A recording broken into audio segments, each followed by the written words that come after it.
Guys, thank you so much for everybody who has continued to support Lucid Monday. We're doing things that we've never imagined that we'd be doing.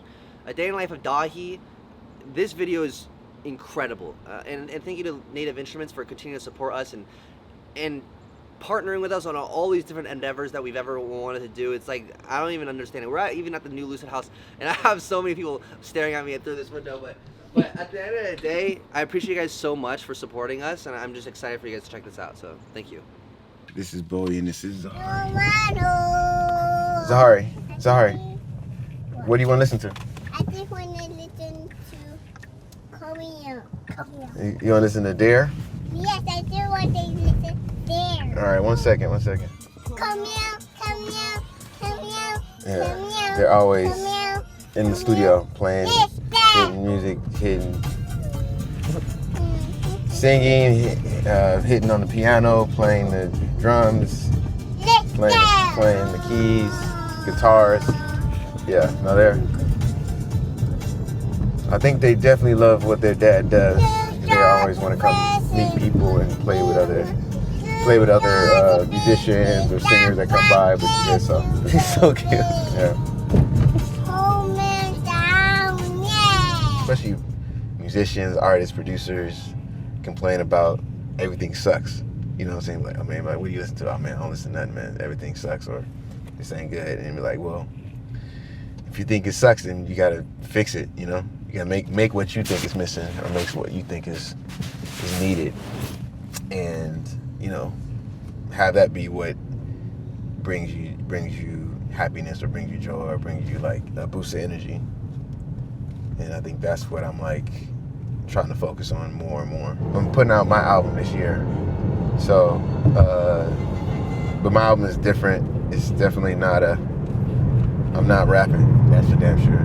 It's a band. It's basically like me and my guys who I've been working with for years, and it's an album that I've always wanted to make, but it took me a while to figure out what I want to do, what I want to say. I think my story musically has always been a little different from other people, because I've worked with obviously like the Kendricks, the Travises, the Drakes, SZAs, but I've worked with Vampire Weekend. I've done stuff with Lily Allen. I've worked with just an array of different artists from different spaces that feel like, yeah, I'm kind of a little bit of a jack of all trades, because I just listen to a lot of different music, and I'm a fan of a lot of different music. So for me, it's about telling that story musically, about my influences and how I see the world, how I grew up, my perspective, me growing up in a Christian household, heavy Christian household, that kind of restricted what I could view and listen to, and then just to be able to like make that, and then make that noticeable and make that something that represents me. It's been a long time trying to figure that out, so but I'm excited though. I feel like I've figured it out. Figured out like what that is and what it's actually going to be and what it sounds like. So, hopefully soon, everybody will hear it.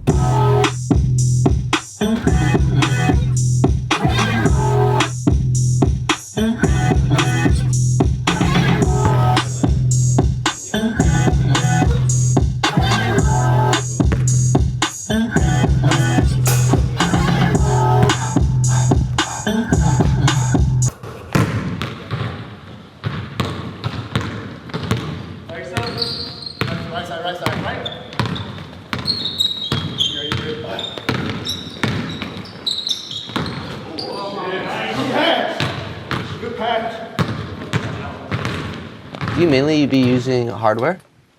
Now I'm both. I'm mixed. Like a lot of what I'm doing is like just sampling stuff from here.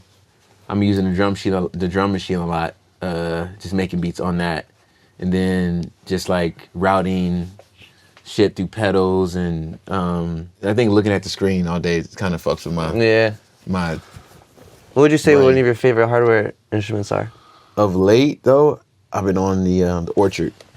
This is like Kevin Parker's new instrument. Oh really? Yeah, from Tim Impala. It's cool because it literally is just you're able to write chords like really quick and like write ideas. So you can just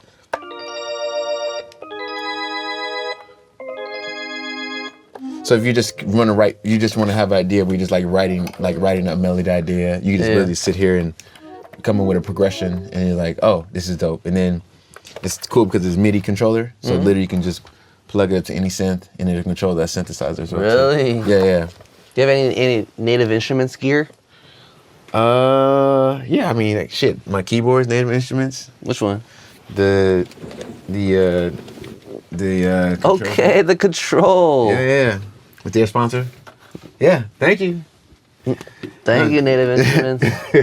No, native instruments those are my peoples. Usually, you know, I'm always using native instruments. Contact is like my main.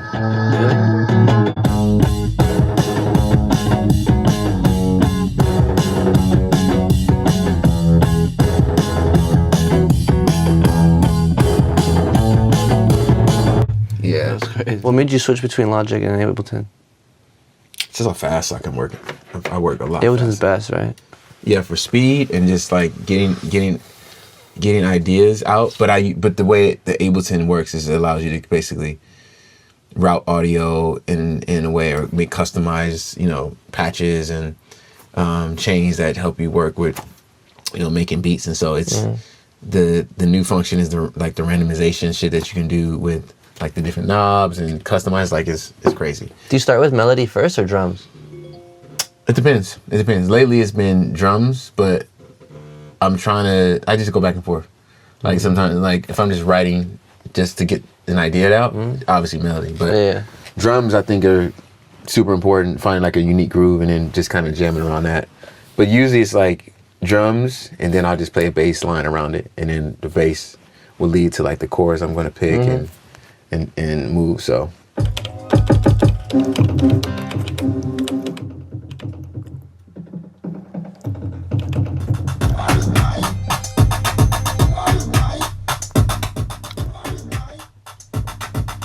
But you can load samples. They have samples on here you can do. But I'll do just drum programming through here and just sample a bunch of different.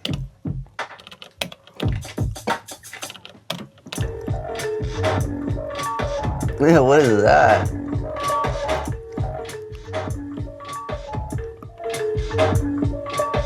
What's the loop I made? How'd you make that? Like, just samples. Like this is just a sample that I think this is like a splice sample, and I just. But those drums though? The drums I program in here. Let me see what this one is.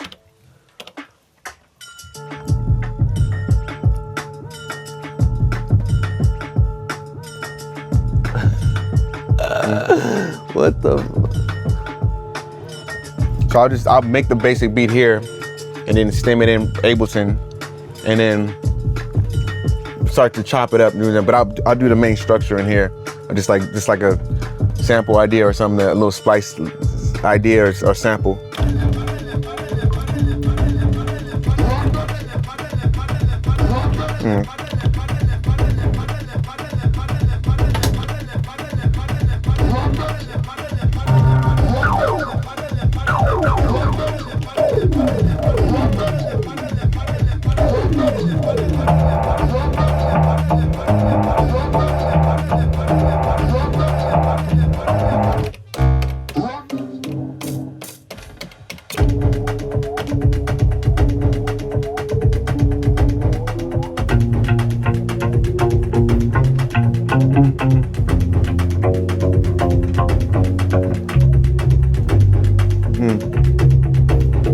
Yeah, it's just like a little.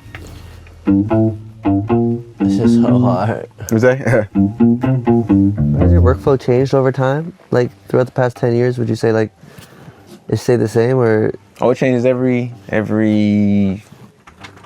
I feel like it. Yeah. But I think it helps when you just. I'm always moving around. Yeah. Trying new shit, trying to like try something different, or just be inspired by something different. So I do get a little like ADD bored with the same process. But I know I need to. It's good to just practice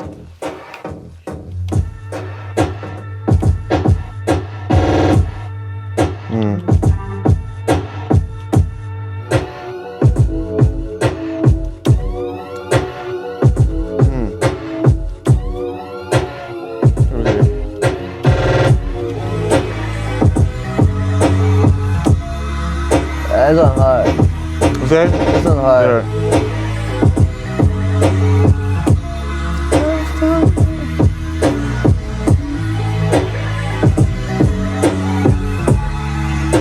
We have the power in our hand. Like I learned like a while. I learned a lot about like Jimmy Iovine and him like building Interscope around producers. He obviously built a lot with Dr. Dre, but he built a lot with like Pharrell. He's the one that got Pharrell and Gwen Stefani to work together. Yeah. Or he, you know, he had Trent Reznor at, with Nine Inch Nails, or like he was in, he knew for sure like, oh, like I'm gonna build this label around producers and producers making the music and like making these artists like have these moments. The problem is though, I think like, to your point, it's like you still need the artist to like be the vessel to kind of like translate these songs into like being big records, you know what I'm saying? That's what I'm saying, like the combination of a credible songwriter and a producer with an artist is, if you do it right, like sky's the limit, you know what I'm saying? But it's almost like you gotta find the people that will first listen, that actually wanna pay attention to what the hell you gotta say, and then them trusting you and like, and being able to like, you know, take lead and follow. So I think that has to happen more often than artists. And I don't know if artists care to do that as much because they're too caught up in brands and making money outside of music, because making money in music is not the most. Making money in music leads to other things that you can obviously capitalize off of, but the music business is somewhat like it's not the most lucrative, you know, thing. Like you think of Rihanna, like Rihanna, she's not a billionaire because of her catalog of music. She's a billionaire because she's selling lipstick, you know what I'm saying, and makeup.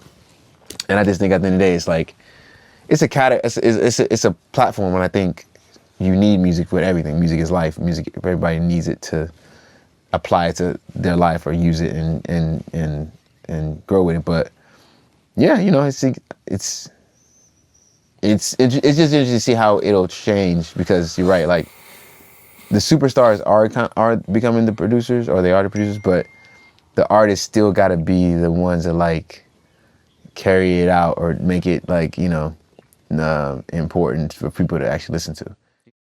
That's funny. Yo, what up? This is Dahi. Appreciate Lucid Monday for pulling up to the studio today. Running around, seeing my daily routine. And yeah, man,